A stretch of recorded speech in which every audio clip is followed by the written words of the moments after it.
Физички напади, вербални расправи и брутално изживување врз стоката од која што екзистира. Ова се само дел од проблемите кои ни ги посочи сточарот Бранко Гоцевски и неговото семејство од Каменичка Дулица, проблеми со кои се соочуваат години наназад, а кои што, како што самиот Бранко ни изјави, ги има со друг жител од селото. Поради неможноста да најде решение, тој реши да ја сподели својата мака пред камерата на Канал Плюс телевизија. Имаме проблеми од една фамилија тука.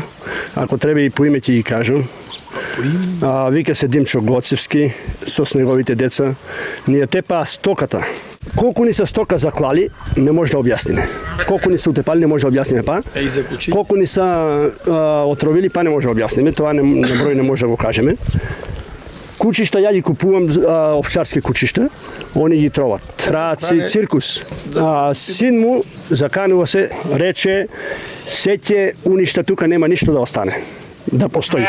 И вас рече ќе ве поништа. Еднаш со копачо запуками овците, ја нехтоо да бегам и он дојде с копачом изманува, беше близко до 1 метро.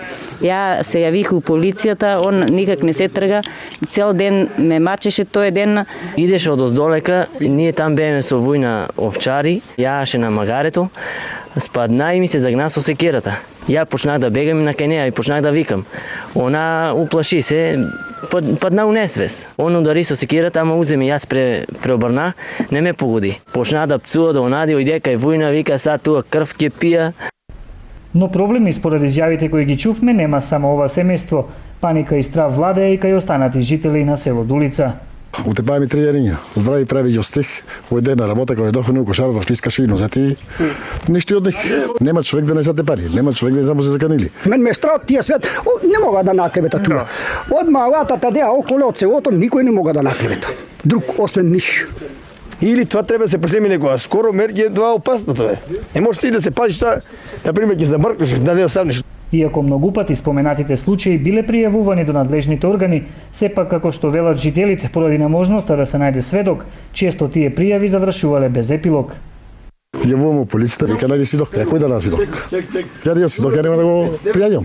Со цел да се утврди вистинитоста на кажаното и да се изнајде решението, сопругата на Бранко е на мислење да се постават камери во близина на нивниот имот, со што како што вели таа ќе се види зулумот, кој според неа и соседите ги прави горе споменатото лице. Камера да стават, па догај да видат сите што се работи тука, у таа мала туа, у тоа село.